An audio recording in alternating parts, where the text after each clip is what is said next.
Hey sellers, welcome to another initial recce. This one's going to be on scenario number 36, Rachi Ridge. You can find this scenario in the Hollow Legion's core module, the Italians, and or if you have the earlier version, is in West of Alamein, the first edition version of the Italian and the Desert rules. This one's an updated version of the previous scenario, as I said, and the only real difference that I can gather is that they added a second line 447 to the British order battle, and they cleaned up some of the SSRs. That's about the only difference between the two. So aside from that, two videos I'm going to refer you to watch uh, to preface this video itself, and that is my Battle of Leros mission briefing number 3, where I go about the whole Battle of Leros, the 4 days that we're fighting, as well as a pre-battle synopsis of what happened and led to those 4 days of fighting.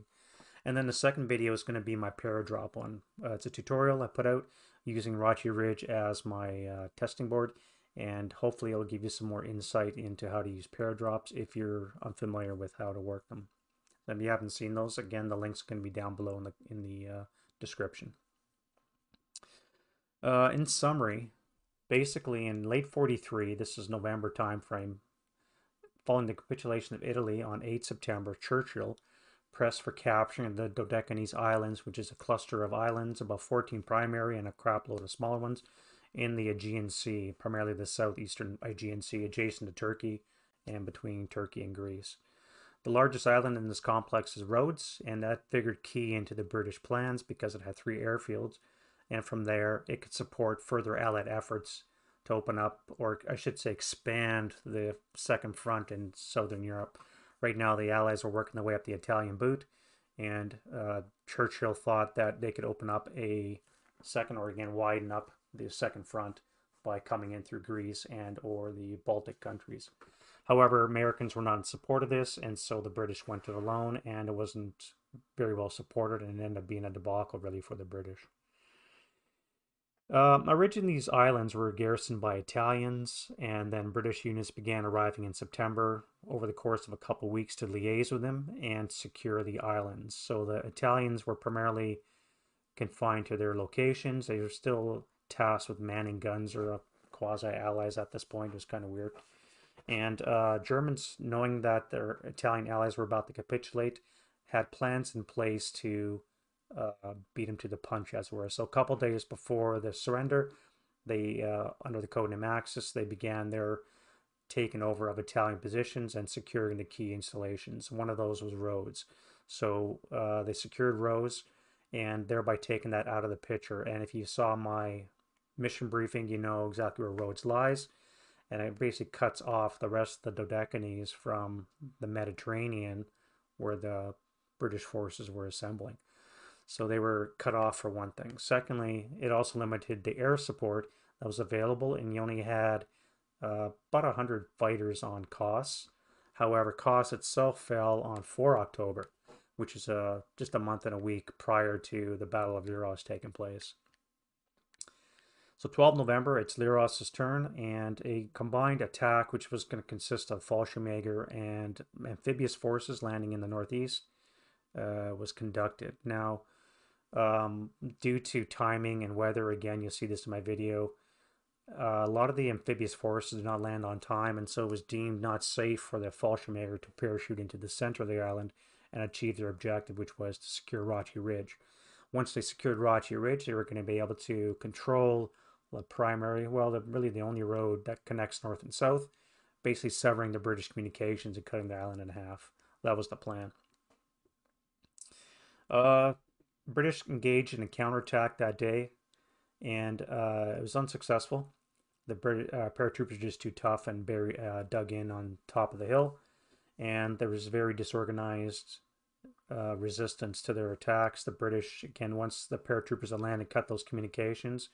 There's a lot of poorly managed attacks that the British tried to carry out, and most of them were ineffective by and large.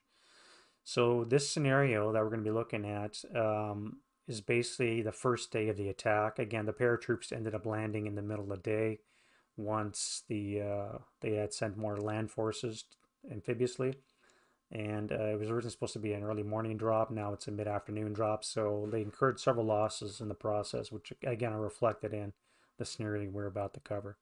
So without further ado, let's get into it. So looking at Rachi Ridge on Scenario Archive, this is what we're looking at. Again, this is the West of Alamein first edition one, which only has one squad difference, a second line 447.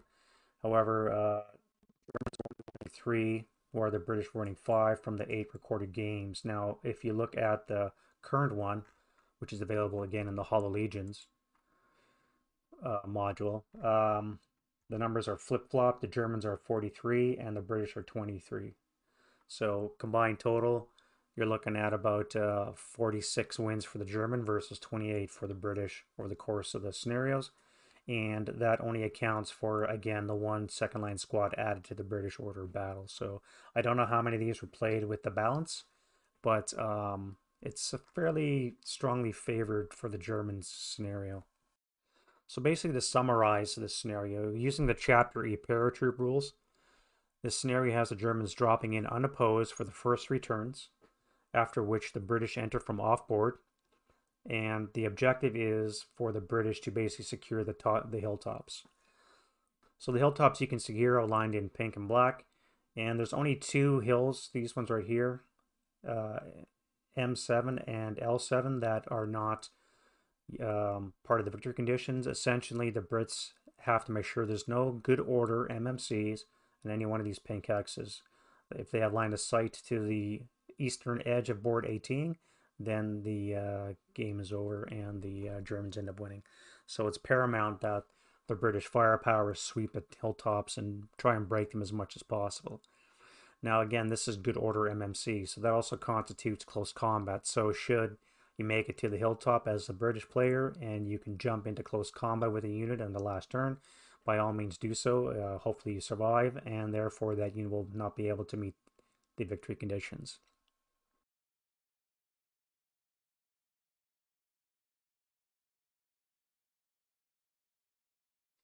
All right, let's look at the SSRs. So this scenario special rules are only four of them. In the earlier first edition version, there were seven. Again, this one just consolidates several of them and omits one, which was actually covered in the rules anyways. So let's look at the SSRs in detail because there is a lot to cover for this. So first of all, the first SSR is several conditions that we have to look at. One is ECR moderate, which is really not an issue, but the mild breeze from the west at start is. This mild breeze is going to affect paradrop drift and landing, as well as any smoke that the Brits manage to get on the board. Any landing die rolls are going to be modified by one, so instead of doing a normal task check, you're going to have a one task check or a one MC, again, because of the wind. Secondly, all woods are brush, which means the only route destinations available are going to be the buildings, of which there's not that many around, especially on board 18 where the British come on. So there's going to be a lot of open ground for the British to cover, and there's no real route destination for them. So given the fact that the Germans will probably be far away, they might be able to stay in open ground, but more than likely you're going to have to move at least one or two hexes if the German medium has line of sight to you. Next, all orchards are olive groves. So olive grove rules, Chapter B 14.8, basically are the same as orchards. However, they're never out of season. So in this particular case, it's November, and they're symbolized with an out of season orchard. They're actually in season. So they will block line of sight between different elevations. For example, if you're in this house and there's an enemy in this house, they will not be able to see each other because the orchards will block line of sight. And the only real difference to worry about is that they actually have an inherent terrain effect modifier of +1. So if unlike an orchard, which is 0, just a hindrance modifier, these actually have a TEM effect of +1.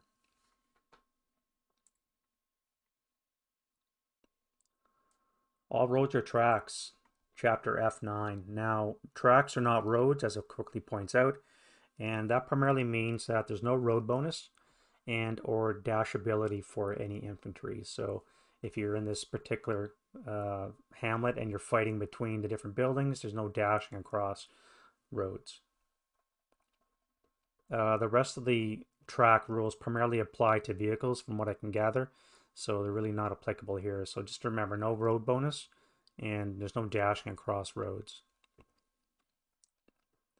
In conjunction, bridges do not exist, but the tracks in each such hex does.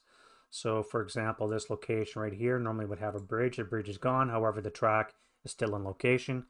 Now, Dave and I were not sure how this applies in terms of terrain effect. Is it still a wadi, or is it a more of a shallow depression which can be seen into? Entrance wise, it would cost you 1 to enter. It should cost you 2 to leave because you're going to a higher elevation. But in terms of terrain effect, is this hex visible? Because if you picture a wadi, the sides are more sloped in for one of these approaches, and we weren't sure how to tackle that in some cases. Next up is all gullies or wadis. Now, wadis and gullies share similar attributes. The biggest thing that's going to affect this game is support weapon rules. Now, normally you're only allowed to have 4 types of weapons in a crest status in a gully, and that's an LMG, a DC, a light anti-tank weapon, or a flamethrower. Those are the only ones that can fire from the crest front, and they fire at half firepower to the rear. With wadis, any support weapon can fire from the front crest of a gully. However, only those original 4 ones can fire from the rear again as area fire. So yes, you can support HMGs and mortars, etc. in crest status of a wadi, whereas normally you would not be able to do that in a gully. But again, you can only fire through the front of your crest status, not the rear. There's one hex joining between boards 18 and 25. Let's show it there. This location right here is actually a wadi hex site. So it's a continuous wadi all the way from down here, all the way up the top of the hill. Lastly, for SSR1, F.1b applies on both boards. This is the entrenching diral modifier. So because of the desert conditions, the rocky terrain, etc., it's very hard to dig in. So therefore you have a +2 to all of your entrenchment die rolls. Now, you normally need a 5 or less to entrench, which means now you need a 3 or less to entrench. So the Germans may want to consider that when they try to entrench, whether it's worthwhile to try it, bearing in mind, that you also have to worry about booby trap potential if you roll an 11 or 12, so which we're going to cover next. All right, SSR2 is, again, level A booby traps occur on both boards at scenario start. From here, it gets tricky, so you have to be aware of this when it changes. Booby traps cannot occur on board 18, excluding any half hexes on board 25, after game turn 3, and cannot occur at all on game turn 6. The only exception to this, of course, is entrenching attempts throughout the game can always be affected by booby traps. So again, in essence, after turn 3, there's no booby traps on board 18. After turn 6, there's no booby traps on either board except for entrenching attempts. Now, something to bear in mind about the sniper attacks and booby traps is because there's no British forces on board, you can still have a sniper attack. And secondly, any deployment caused from the landing die roll, task check, not the NMC, but the task check, has a chance of triggering a booby trap.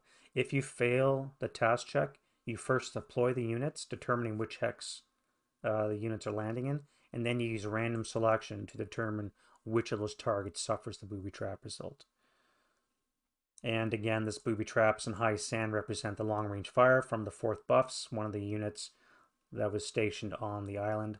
And if you looked at my Battle of Leros video, basically the airborne landed in the center of a cauldron, and surrounding them was various British units. So this highly accurate light anti-air and ground troops fire was able to do a good job of whittling away some of the Fallschirmjäger. So this is represented with the high SAN of 7 that they have. Next up, SSR3 is a British sniper counter. So The British sniper counter comes on board just before the parachutes land. So this is after the drifting procedure is done and prior to taking those landing test checks. You put down the British sniper counter. The German sniper counter only comes on during the British turn 3 in the rally phase after the British units are set up. So again, at beginning, the British sniper counter comes on board just before the landing die rolls, and the German sniper comes on the British turn 3 in the rally phase after all those units are set up to enter the board.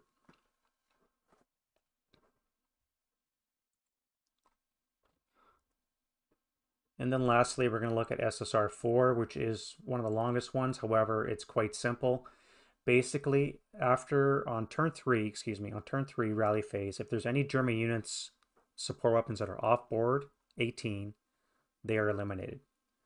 Now, that's the east-south edge. So if you're off on the north edge over here, or obviously somewhere along here on board 25, then that doesn't affect you. It's only if you're on the southern edge of board 18 or the eastern edge of board 18 to reflect the fact that the approaching British troops are probably going to be capturing you. But yeah, if you land off board in one of those two locations, those units are eliminated, and there's a chance for British units to be eliminated as well, acting as guards for the captured German prisoners. So on a 1 or 2, a 4, 5, 7 will be eliminated from the British order of battle, and if it's a 3, a 4, 4, 7 second line will be eliminated in the same manner. There's modifiers if you have a German leader is a -1 to the unit die roll, and also for every support weapon thusly stacked.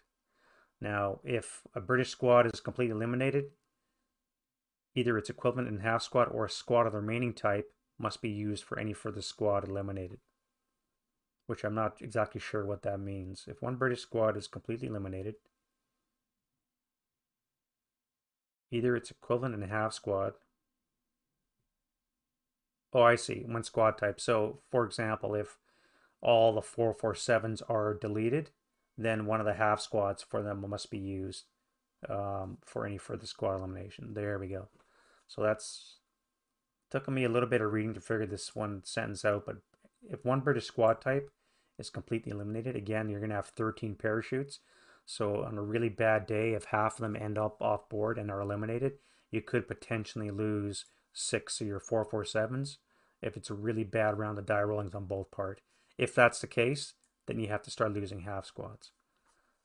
But at that point, you may as well just reset the scenario and replay again if that's the case. Any support weapons possessed by an eliminated unit are also lost. So again, this has something to bear in mind as a Brit when you set up. Be wary of, although you do have the choice to eliminate, so you're unlikely to eliminate one of your units with a support weapon. But if you do by mistake, just remember that your support weapons are going to be gone.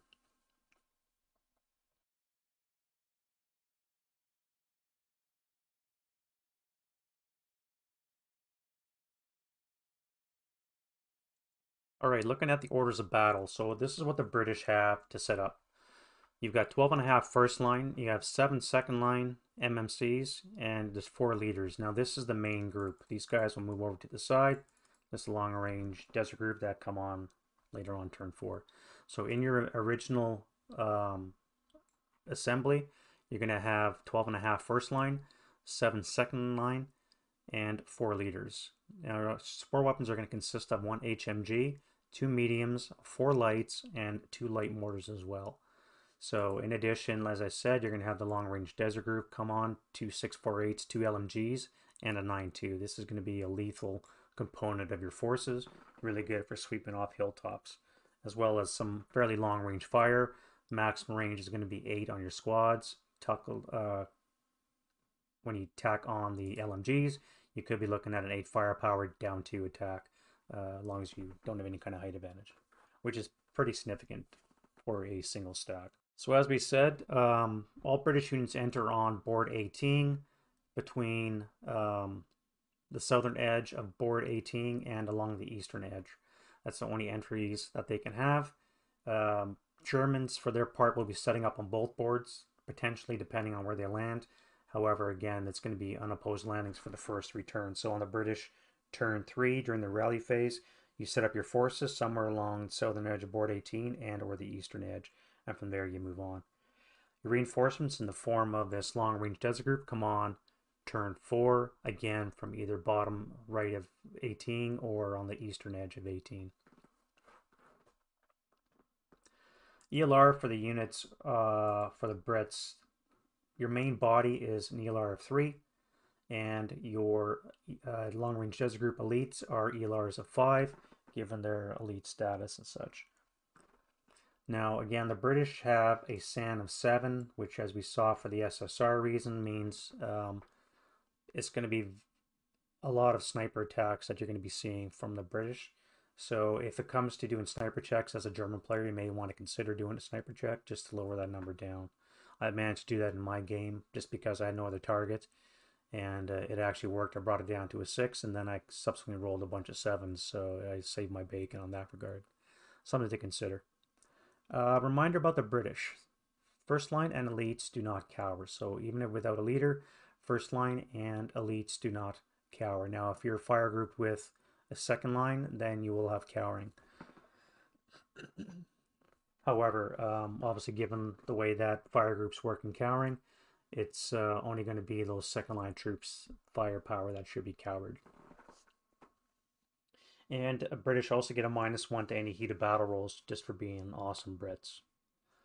Now, one key thing to bear in mind as an attacker is you're not actually required to be on top of these hills. All you have to do is have enough firepower on hand to shoot up whatever comes on top of the hills from the German side. So if you have enough firepower and you can target all one of these pink hexes with it, there's no need for you actually to climb up these hills. So you have an HMG and you have 2 mediums for that purpose. And with a couple neg leaders, you can do a fair job of eliminating height advantage and maybe even breaking those troops. And remember, they cannot be good order. So long as they're broken, it doesn't matter. However, that being said, you may want to send a platoon or 2, primarily looking at this group here, for example. They're really good, and or a couple 4.57s with some LMGs working their way up to the Wadi system.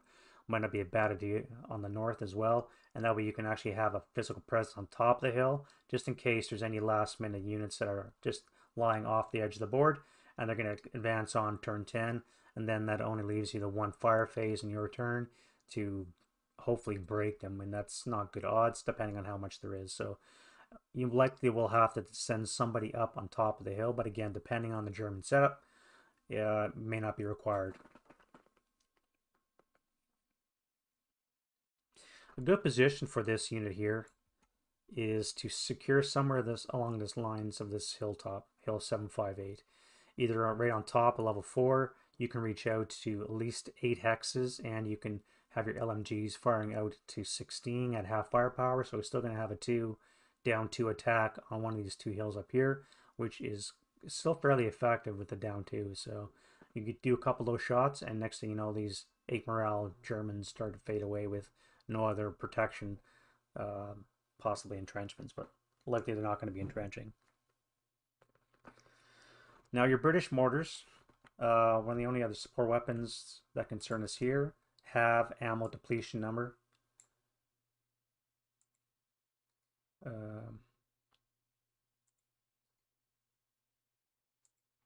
Yeah, they have a smoke depletion number of 7, and this could be useful for covering your approaches. Now, of course, you have to bear in mind you're limited by the range of 11, so not a lot, and they have to get in close, which means you're going to be risking probably some kind of defensive fire as you move your mortar teams in close.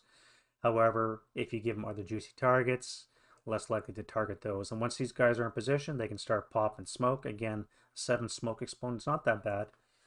As long as you're rolling 7 or less, you'll continue to get it. Now, remember you can target blank hexes, so you don't have to necessarily drop it right on that level 4s. You could hit the level 2s, maybe the level 3s. So if you're 11 hexes away, somewhere in this vicinity, you can start dropping smoke here. Now remember, you're also going to have drifting smoke because of the mild breeze at start. Again, the breeze could change depending on your wind change die roll. However, at start, you're going to have a breeze blowing from the west to the east. All right, let's look at the German order of battle. So here we have basically the order of battle as I broke them up. So you have 13 5-4-8s, you have 4 leaders, 2 mediums, and 4 LMGs. Now the mediums, of course, have to start the game dismantled. So first of all, you have to recover their chute.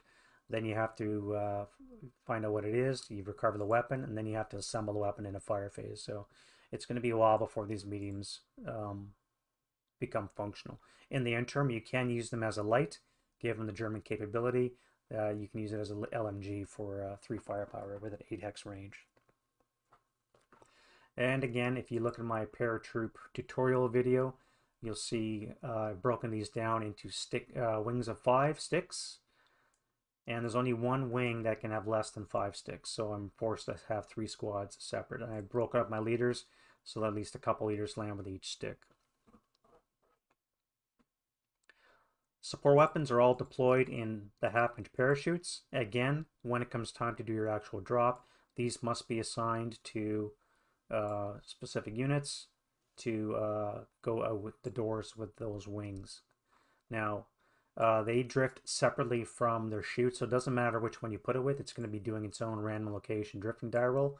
So again, it doesn't really matter where you put them. But they have to be assigned to a wing before you go. All right, let's look at drop zones. Now, again, if I refer you to my Paradrop video on this, in essence, your drop points must be 5 hexes apart. So I have 3 drop points for each of my wings.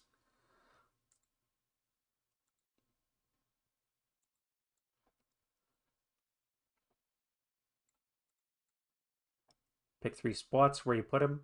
Now, before we do that, let's talk about options. So what are my options? Things to consider when doing a paradrop in this scenario, which augmented with the information you may glean from my tutorial video. You have wind to account for. Now this is a mild breeze, which means all your chutes are going to be drifting 2 hexes to the east. You're German, which means you only deviate off your drop zone D3, so basically a D6 halved, fractions rounded up. So anywhere from 1 to 3 hexes off of your drop zone. As Germans, you do not have the capability of doing the last minute 1 hex adjustment to make sure you don't land on a building or a crag. And lastly, you have to consider, do you want to risk being close to your objective of the hills, or do you take where there might be a potential for many morale checks, landing on crag and building and olive groves? Or do you take the safe route and land here where you're only doing task checks, where the worst that could happen to you is you deploy into your half squad components? So you have to make that decision. Do you take the safe route or do you take the rough route?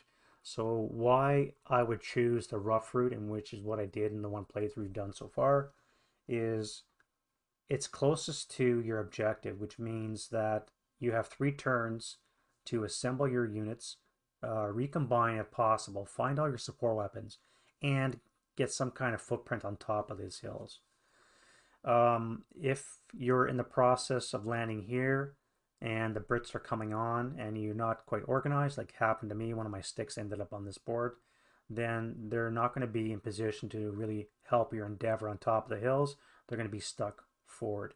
And or the guys on moving up the hill, you're going to be taking a lot of shots in the ass as you come up these hills. Because remember, if you're, say, in this location here with a heavy, and you have troops here, if they come in within this arc, they're not going to get the height advantage modifier, which means you're going to get moving and open, not an assault probably. So a down 2 shot already from an HMG or a medium if they get in range. So a reason to set up on or to land in this board is to avoid that. Again, the caveat being you have to be wary of crag, you have to be wary of buildings, and of course olive groves. Any one of those 3 terrain features will force you to take an NMC versus a task check. Now, this is compounded by the fact that, again, you have a mild breeze. Mild breeze modifies your checks. So it gives a 1 task check or a morale check. If it was a heavy wind, you would have a 2 task check or morale check. So you're going to be doing 6 morale. You're going to be doing 1 morale checks for landing in crag, buildings, and or olive groves. And you use the parachute's morale of 7 as a base, which means you're going to have to roll a 6 or less to make sure nothing happens to your unit. So what happened to me is I had several units smashed into buildings and got broken. They were easily able to recover because again I had 3 turns. So you do have a buffer to work with. Again, 3 turns before the Brits come on. However, depending on how bad your die rolls are, you could have your whole unit broken before you get anything done. There's a reminder as well about landing task checks. Again, landing task checks, not landing morale checks, for landing in those 3 terrains that I mentioned. A landing task check has a chance of triggering a booby trap. So if you roll an 11 or 12, once you've deployed your squad, you have to randomly select which one will be the result of the booby trap. Hopefully you don't roll ties. And that unit will be eliminated because of the booby trap rules. So all that being said, let's look at some drop zone options. Now you can pick, again, this hill here. Bearing in mind drift, there's nothing wrong with picking something like that. 5 hexes apart, you'd pull up your next one. 5 hexes apart, you plop your next one. Now, again, you also have to pick an orientation. So for that, we'll use the overlay arrows. This is going to be the direction of approach. Now, why do I choose this direction of approach? Because, again, the wind drift is going to push everything down to the east. And I don't have to worry so much because, yes, I'm a German, because I only going to deviate 3 hexes. The most I'll go off, assuming I land on target, which is a 50-50 call. If I land on target, there's a chance, if I roll a 1 in direction, for example, and a 3, or a 5 or 6 on the white die, again, halved, rounded up, I might land over here. Now, that's 1 whole hex off board. And when you factor in the 2 hex drift because of the mild breeze, I'll be landing back on the board. So very close to the board edge is possible because you have a 2 hex drift from your wind. I should be using a shoe counter actually. All right, so this is basically the way the wings would come in. And again, this is going to be my first wing up the top here, A to E. And again, I refer you to my Paratroop tutorial for information how the actual procedure of this works. But in essence, you put your wings down on your drop point. But before that, you determine where your drop point, if it's on target or not. Now, there's a base 50-50 chance of it landing on target. So 1, 2, or 3, and this drop zone will be on target. So let's just do that quickly. So I rolled a 4, so it's not on target. Now I have to randomize which board it appears on. So the colored die will be board 25. The white die will be the board 18. So it's going to be on board 25. Now, where does it land? It lands initially somewhere on row 5. And the coordinate is determined by drawing a chit letter A to GG. So anywhere on row 5, letter A to GG, that hex is where your drop point is going to start. So let's see where it goes. For me, I'm going to use a Vassal extension. It's much easier than drawing chits. So we have EE, which is really going to be a bad day. So this guy really doesn't know what he's doing as a pilot. So we're going to go to 5, EE. Oh, other way. This is where it starts. Now from here, we do a random location die roll, just like a sniper. No halving of the die for distance, just straight up. So we're going to go 1 for 1, which is all in all not too bad at all. So this is now the center point of my drop zone. So all my chutes, again, keeping that same orientation, come down along this line. And from here, they begin to deviate. So again, for each chute, you roll, again, 2 dice. You have the white die and round up because of they drop so low. This is why they get that ability. So this is going to be 2 for 3. So the first hex is going to go 1, 2, 3. Now you can do the support weapon canister. Again, this one's going 6 for 1. So he's just off board, which sucks. This guy here is me going 3 for 1. This chute here is going to go 1 for 1. These guys are all landing very close, which I like to see, except for the one support weapon off board. This guy's going to go 3 for 3. Now this is good. 1, 2, 3. He's going to land with that chute. And again, the only ones that can pick up off-board support weapon canisters are off-board units. So if I did not have any unit off-board, this weapon canister would be gone, and that is one of my mediums. So I'm glad that this unit's able to land where it did. And then lastly, we'll do this guy here. He's going to go 5 for 2 for 1.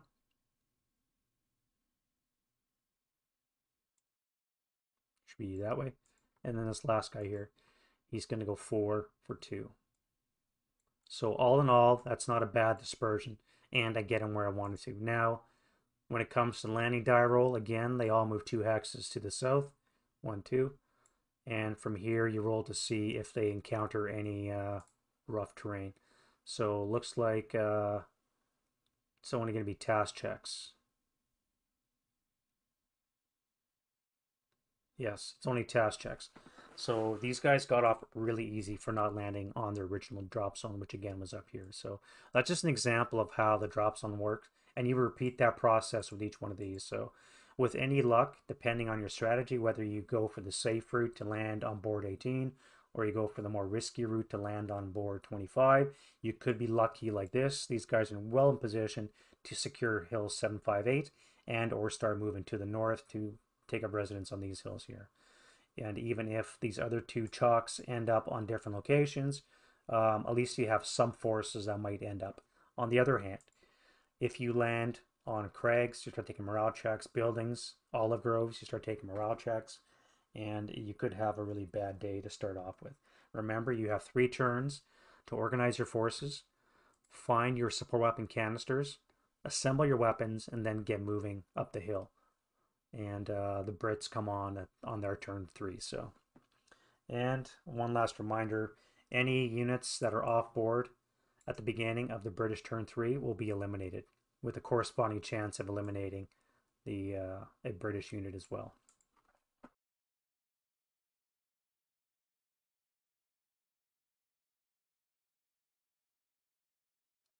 All right, with all that being said, let's look at the terrain itself. Again, we're going to be using the ACOCA factors for military intelligence, where the acronym which stands for Observation and Fields of Fire, Cover and Concealment, Obstacles, Key Terrain, and Avenues of Approach. And we're going to cover each one of those 5 aspects separately.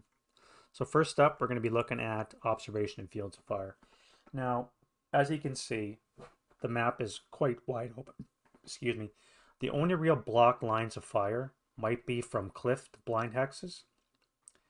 Olive groves will intercept vision from lower to higher levels and vice versa, and or blind hexes from houses, for example. And if you look at that, there's really not a lot.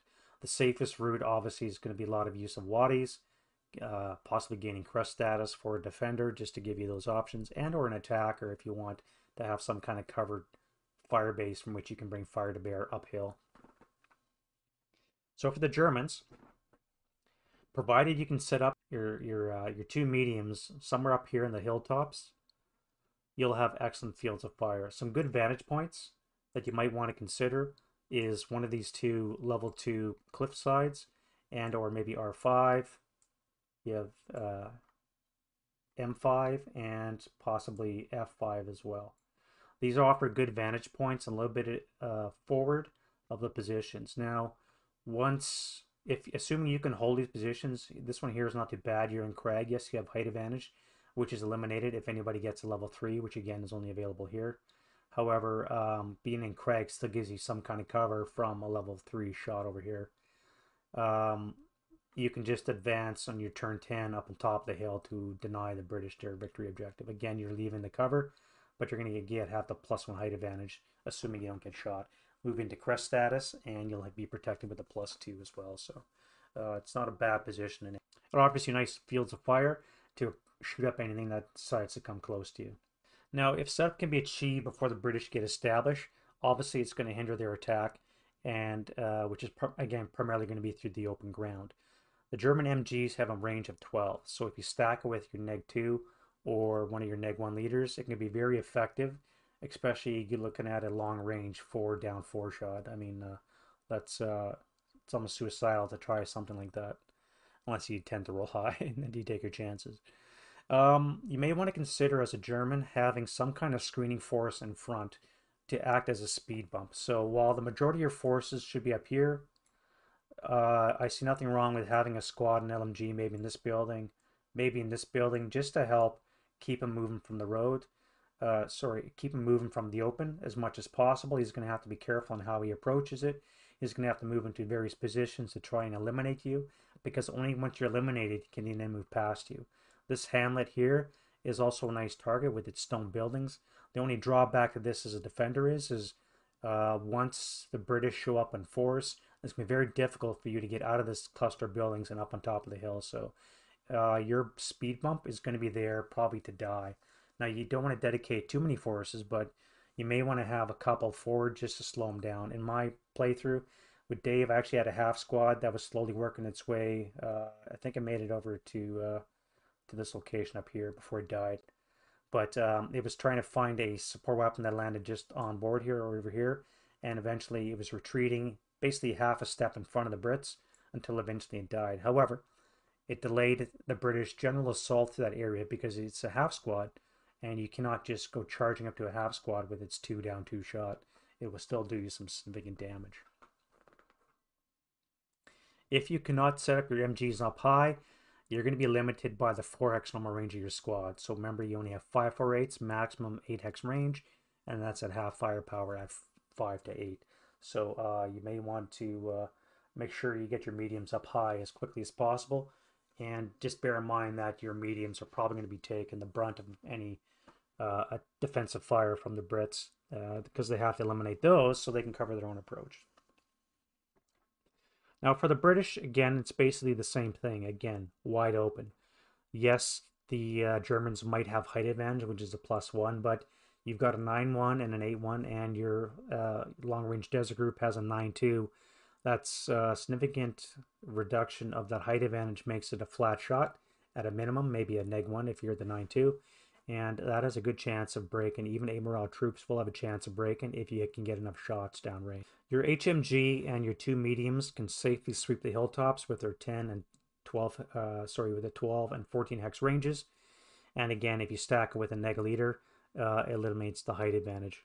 Your fire groups can also generate a significant amount of firepower. Even the 447s, you have 2 or 3 of those stacked together, maybe with an LMG or not. You're still looking at a minimum of 8 to 12 firepower, and that's a fairly close range, 5 hexes, which is not horrible. And you can maybe reduce the 4 to 6 firepower attacks if you're looking at long range, but still, you have the range on your first line squads over the Fallschirmjäger who only have the 4 range. Your first lines are 457s, give you a maximum 10 hex range on your attacks. Reminder that your second line troops can still cause the cowering for them. And again, your long range desert group kill stack, your 2 648s with the 9-2 and 2 LMGs, that's a 16 firepower down 2 attack that you're bringing to bear. If you can somehow establish yourself up on top of this feature, you have an excellent opportunity to touch this hill at least. Maybe with your LMGs, you can reach these couple hexes here as well. And even then, you're looking at a 2 shot, but you're down 2 because of your neg 2 leader if you're on top of the hill. So a 2 down 2 shot, still likely to get a pinning task check, maybe a 1 check if you're lucky, which is a significant amount of damage. So you can use the 648s as a fire base, or they can spearhead your assault, knowing that they have 5 ELR, 8 morale, and again with a 9-2 leader, you're probably pretty good at going to be absorbing most of those hits. All right, looking at cover and concealment. As you can see, again, this is the obverse of the observation of fields of fire. Not a lot of cover in this scenario.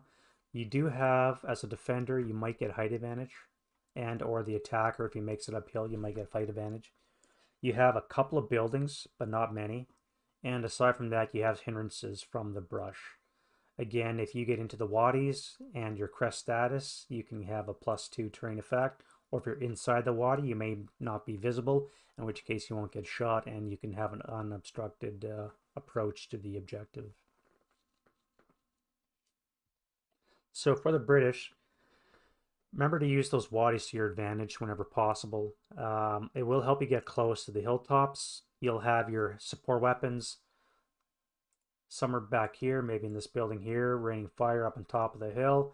Meanwhile, your assault force is moving up the wadis until such point you can jump up on top of the hill and eradicate any of the Germans up there. Your mortars got to be 11 hexes away. Again, you do not have to be 11 hexes from the top unless that's what you want to do. You could drop some smoke rounds here. Remember, they have a 2-level height. And you can be 11 hexes away from that. So that would be 1, 2, 3, 4, 5, 6, 7, 8, 9, 10, 11. You can be back here, somewhere in this line here, and be able to rain smoke on these hexes up here, which is plenty of observation. It will block his fire. They're firing through smoke. Yes, it's not on top.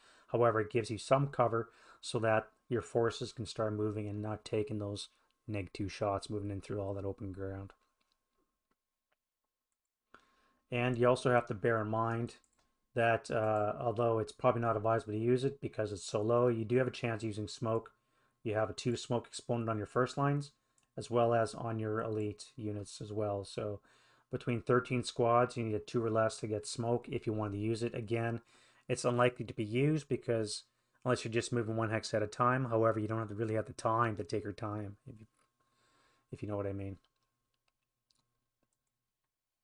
Looking at the defenders' cover and concealment, again, to deny the British the victory condition, you must have an MMC, could be half squad, could be full squad, somewhere on one of these pink hexes at game end. Now, how you get that is really going to be up to you. What I tried, and it worked marginally well, was to keep a unit back here in the rear and or even in this location here because it's relatively covered. There's only this small little channel here that it can be shot at. And if you can get some kind of concealment, then it increases your chance of living. But you set up in depth, and then on your last turn 10, you use your advance phase to move forward the 1 hex required. This guy doesn't have to move, actually. Use your advance phase to move the 1 hex forward, and therefore you can achieve your victory condition by denying the British theirs. The best you can get, generally speaking, is a +1 height advantage. Now, there are things like being in crest status in the gully. You could stay in the gully up until the last turn and then again advance up to crest status to get that visibility. But generally speaking, your only defense is going to be height advantage and or Craig if you're getting a shot from the same height as you. With entrenching, again, you're going to have a +2 to your entrenching attempt, which means you need a 3 or less. Much more difficult to entrench in desert conditions. Even digging in sand, you think it's easy. However, sand will collapse in on itself, and it ends up being a nightmare trying to dig into sand if you never have. So you have to weigh the odds of you getting your entrenching attempt successful, and do you waste the time to do it? If you have nothing else on the go, no other target, you may as well give it a try. But just bear in mind that throughout the game, entrenching has a chance of getting a booby trap if you roll really high. Now you can mitigate the +2 entrenching attempt with things like adding a leader, doing it for a couple turns in a row. You get some labor counters on there. If you get maximum is -2. So with a -2 labor counter, maybe the 9-2 leader, you're looking at a -4, negating the +2. So you're actually needing a 7 or less to entrench. But again, that's a lot of resources to dig in just to get an extra +1. And you'll probably find something better to do with your time than digging in. But the option remains there should you choose to.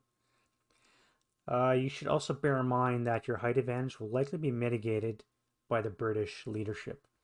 Again, they've got a 9-2, right? And they've got a 9-1 and an A1.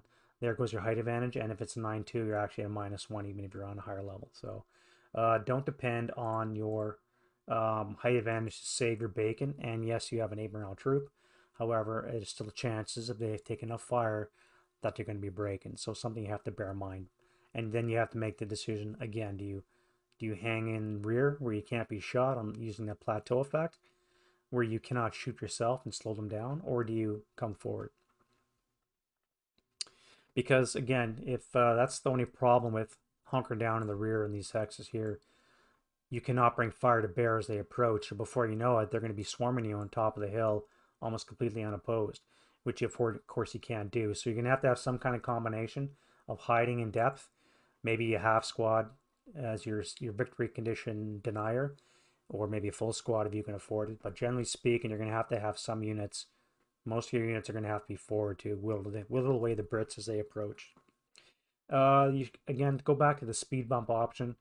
Um, you probably advisable to have some troops on board 18 just to slow them down. Again, if you can get a light in this building, maybe an LMG in this building as well, you have a good chance of covering most of the approaches. Yes, you're going to be eventually dealt with and neutralized. However, it's going to slow the British down because if they cannot get troops on top of the hill, they're going to have to depend upon mass firepower to break you. And if you have enough units and you're lucky with your rolls, then it's less likely that there's a chance of them killing all your units, and thereby you'll win.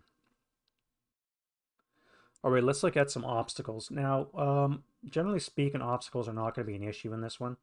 In terms of line of sight, again, olive groves are basically orchards in season year round, and they will prevent line of sight from, say, this location to things like this location. But aside from that, flat shots, you may get hindered by some brush.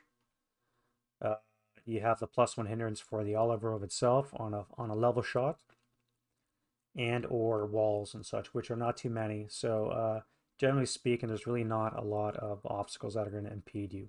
On the other hand, in terms of movement, there are several obstacles to negotiate. One is the wadis. Now, this is a two-way street. One, it gives you cover if you're inside it, or if you're crest status. But two, it costs you to move into a wadi hex. And when you start talking going uphill, it could be 4 moves. So it's going to suck on most of your move to move maybe a hex, maybe 2 if you're lucky, depending with the leader. You may have to CX a lot to get your moving, but they're definitely going to impede your movement as well.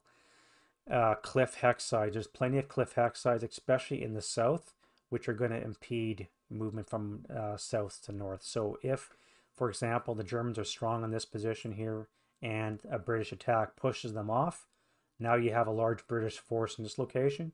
You still have to get some kind of movement or fire onto this location, which necessitates moving closer. And with all these cliffs in the way and wadis as well, it's going to be very difficult for you to move into this kind of terrain because you cannot bypass a wadi. So even in this particular case here, you'd have to go into the wadi crest status, then you have to go uphill, which sucks up all your move, just to get up to here and maybe an advanced phase. So that's maybe best case a one-turn move, but you have to start in this hex here.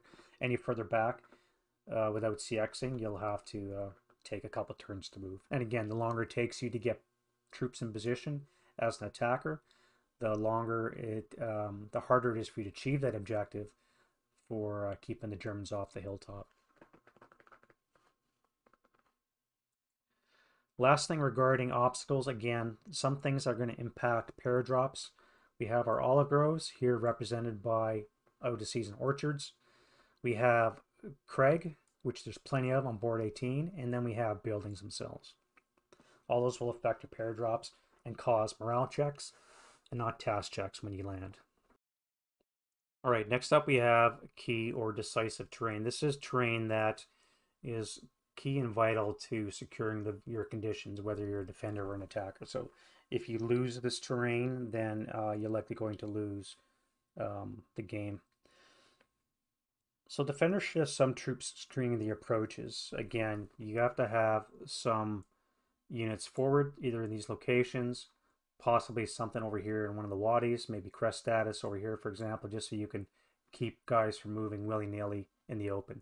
These 4 positions as a defender have to be dealt with by the attacker before they can continue. Unlikely that they're going to be using human wave tactics on you, so they're going to incorporate some kind of fire movement, which, as we all know, is relatively slow on the advance. Now, if you set up in depth, it's less likely that their support weapons are going to be able to affect you directly initially, so you'll be able to hopefully get that first shot rather than just sneak up on you. But having some kind of troops forward as a defender is probably important. Hill 758 should be key terrain for the British, because once you capture this, again, you can bring fire to bear quite easily with your LMGs onto Hill 766. Maybe if you get your heavy or even your medium up here, you can reach Hill 792, and you tack on the 9.2 liter, you attach them to that fire base, and you're raking this top of this hill with a neg-2 shot, which is pretty intense firepower that the Germans have to wither away. And then meanwhile you have an assault force working away up the wadi to the thing. So again, key terrain for the Germans is having something forward. Key terrains for the attacker, the British, would definitely be Hill 758 and or the those same buildings, especially this one here. Set up your heavy there, and it's able to bring fire to bear on all these hexes as well. Lastly, let's look at the avenues of approach. Now, this is, as the name implies, the approaches that are going to be used by you as an attacker to approach your objective. Again, this is all going to be really dependent on the disposition of the Fallschirmjäger, where they set up. If they have advanced forces, you must approach carefully and stealthily and try and deal with them as quickly as possible. It's inevitable that you're going to have to move in the open at some point, even if you crest the hill, just so you can advance into close combat. You're still going to be taking shots up here. More than likely, if that's the case, you may see some British setting up back here, staying out of the 4 hex range of the 548 and just having to worry about support weapons. And then from there, they can bring some fire groups to bear and whittle you away that way while they cover their approach. Again, British have mortars, so you can put smoke. So if you have 4 positions, or if you want to deal with the positions up on the hill, dropping a smoke barrage in front of these hexes here just to obscure them, possibly dropping one just on top just to keep any fire from this. Once it's obscured by smoke, again, on the first round, he'll be firing with a +4 out of the smoke, and that's pretty good odds, I think, +4, even if it's down 1 for using non-assault movement if you move past him. As an attacker, again, to cover your avenues of approach, you must eliminate any 4 positions, should they be in those buildings or anywhere else. You cannot let them in your rear, and if you move past them in the open, you're going to be taking those neg-2 shots. And even at a 238 half squad with a neg-2 shot is not something to be avoided whenever possible. So you must deal with those. That being said, once you've secured your way through this front line of objectives, hopefully you have a fire base up on top of Hill 758. You can then use the wadi system to get closer to the top of the hill until such point as you are at the base, and then you can just jump on and then jump on.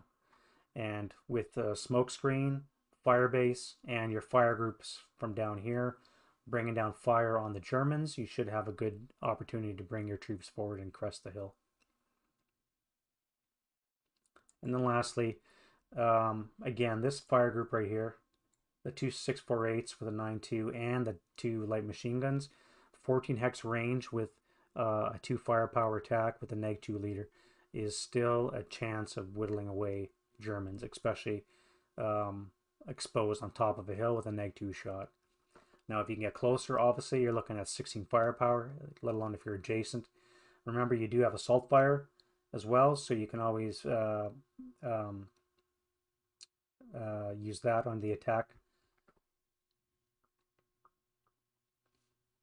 And lastly, you also got a smoke exponent of 2 if you really need to use it to get really close to the enemy. So with a 9.2 liter, your elite morale and a smoke exponent with all the other fire to bear, it's a very it's an excellent assault troop that you can use for that purpose. And or you can also keep it back as a fire base depending on what your objective is. There we have it, guys. That's an initial recce for ASL scenario number 36, Rachi Ridge. Dave and I did do this one playthrough. I'm not going to release that footage. We made too many mistakes in it, especially at the last. I was taking too many shots when it should have been snapshots. Yeah. So I didn't like the way that one ended. I'm not going to release that footage here. Don't want to give you guys the wrong idea. But we're going to be doing this again, and we'll probably be doing it a 3rd time as well. Those videos will be up shortly, and you'll actually see this in play and how it works. Comments and points of discussion always welcome. Undoubtedly, I made a mistake or two, and I'd like you guys to point those out in the comments down below so that I can correct it. and definitely improve our gameplay as well. I think that's it for me. This one's gone on long enough, and we'll see you guys in the next video. Bye bye.